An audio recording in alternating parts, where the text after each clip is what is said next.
SC ST రిజర్వేషన్ల వర్గీకరణపై supreme court రాజ్యాంగ ధర్మాసనం కీలక తీర్పు ఇచ్చింది. విద్యా సంస్థల్లో ప్రవేశాలు, ప్రభుత్వ ఉద్యోగాల్లో ఎస్సీ ఎస్టీలకు కేటాయించిన రిజర్వేషన్ల ఉప వర్గీకరణ సమర్థనీయమేనని చెప్పింది. ఈ విధంగా చేసుకునే అధికారం రాష్ట్రాలకు ఉంటుందని సీజేఐ జస్టిస్ డివై చంద్రచూడ్ నేతృత్వంలోని 7 సభ్యుల సుప్రీంకోర్టు విస్తృత ధర్మాసనం స్పష్టం చేసింది. ఎస్సీ ఎస్టీ వర్గీకరణపై 2004లో 5 సభ్యులు ఇచ్చిన తీర్పును పక్కన పెట్టింది.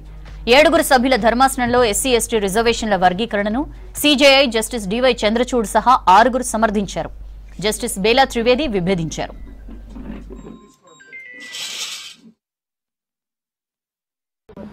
ఏళ్లుగా మళ్ళా న్యాయం కోసం చేసిన పోరాటం, ధర్మం కోసం చేసిన పోరాటం ఇవాళ విజయం సాధించింది. ఆనాడు చెప్పాం, ఏనాటికైనా ధర్మమే గెలుస్తుంది అని.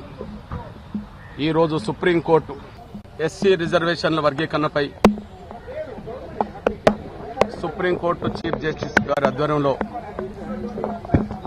7 జడ్జిలతో కూడిన రాజ్యాంగ ధర్మాసనం 6 జడ్జిలతో కూడిన రాజ్యాంగ ధర్మాసనం మెజార్టీ తీర్పు ప్రకారంగా 6 వర్గీకరణ చేసుకునే అధికారం రాష్ట్రాలకు ఉన్నదని చెప్పి స్పష్టం చేయడంతో ధర్మమే గెలిచింది. ఎంఆర్పీఎస్ ఉద్యమం 30 సంవత్సరాల నుంచి పోరాటం చేస్తున్నది వర్గీకరణ కోసం. ఈ విజయం కోసమే 30 ఏళ్ల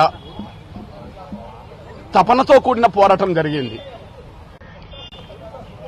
ఒక జాతికి జరిగిన అన్యాయాన్ని సరిదిద్దడం కోసం జరిగిన పోరాటంలో జాతిని గెలిపించ